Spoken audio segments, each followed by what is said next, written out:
We throw around phrases like achievement gap Yeah. all the time. But today we're going beyond the surface. Yeah. We're doing a deep dive into what's really going on behind those statistics. Because, it's not just numbers we're talking about here. Oh, no. It's about real limitations on people's potential. Exactly. So by the end of this, you'll have a much better grasp on the complexities of this. Absolutely. So you can go out and have some really informed conversations about this stuff. Yeah, it's crucial we understand this. It really is. It's tempting to just look at the numbers and say, oh, those students just aren't trying hard enough. Right. But that's not it at all. Definitely not. What's so interesting to me is these disparities are baked into the system. Yeah. It's like a web of inequities that's woven into how our education system even works. And the data paints a pretty stark picture. Oh, for sure. I mean, in some states, we're talking a 20-point gap between graduation rates for white students and black students. Yeah, that's a huge difference. Huge, right? It really makes you wonder what's at the root of that. It really does. And one of the biggest things is how schools are funded. Yeah. You hear school funding formulas, but what does that even mean? Right, it sounds so jargony.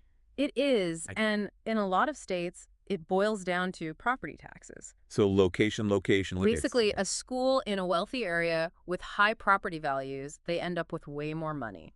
Than a school in a lower income area. Exactly, even if they have the same number of kids. So it's more than just how much is spent per student. It's about where that money's coming from in the first place. And how it's spread around. Exactly, and that creates this ripple effect. I see. Schools in under-resourced communities end up with old textbooks. Right. Not enough technology, fewer extracurriculars, and bigger class sizes. Yeah. Think about it.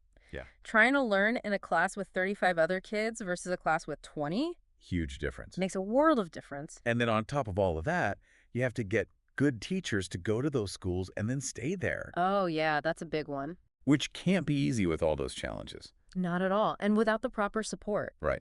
It's understandable why teachers leave. Yeah. But then when they leave, it disrupts everything for the students. Absolutely. Creates instability, and it's just a vicious cycle. One problem feeds into another. Exactly. And we can't forget about those essential support services. Oh, yeah. Mental health counseling, healthcare after-school programs. Things that every kid needs. Exactly.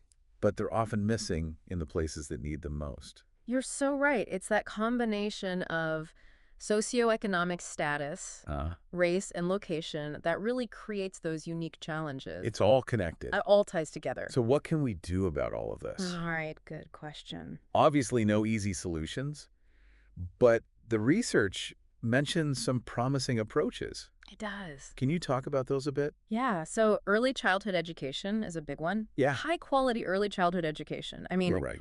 really incredible results. Research actually shows that these programs can change a kid's whole life. Wow. Not just about learning their ABCs and 123s. Sure. It's also about social and emotional skills. Which are so important long term. Exactly. I think I read a study that early childhood ed can increase high school graduation rates by like 10%. It's amazing. And then there are mentorship programs. Right. Where kids have positive role models and get guidance. And then those targeted funding initiatives. Yes. Giving more money to schools in those lower income areas. Exactly. And the key is these programs are addressing the root of the problems. Not just putting a Band-Aid on it. Exactly. Now, I know that research also brings up some more out-of-the-box solutions. It does. Like those financial incentives to keep teachers in high-need schools. Yeah. Or those community schools that bring in all sorts of services for students and families. Yeah. What are your thoughts on those? I mean, they sound promising, They do. but I wonder about the long-term impact. Yeah. Well, with the financial incentives, those can be good in the short term. Sure. But it can't just be about the money. Right. You have to fix those bigger issues like teacher workload and professional development. So it has to be a multi-pronged approach.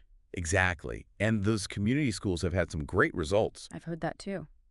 But they really depend on schools, families, and community organizations all working together. So again, it comes back to collaboration. It always does. So we have to take this holistic approach I think so. and really try to untangle this whole web of interconnected factors. Yeah, It's a big task, but definitely possible. I agree. And that's where I think our listeners come in. Yeah. I mean, look around your community. Right. Are there schools that are always struggling?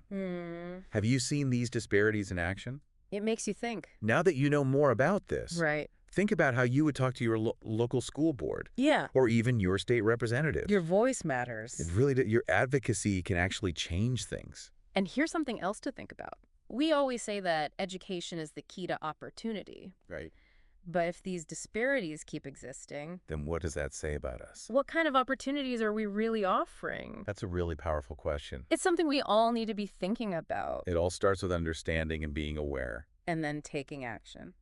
Well, thank you so much for joining us for this deep dive into educational disparities. Yeah, this was great. We hope this gave you a better understanding of this complex issue. Absolutely. And will inspire you to keep learning. And stay engaged. And be a part of the solution. Yes. Thanks for listening. Thank you.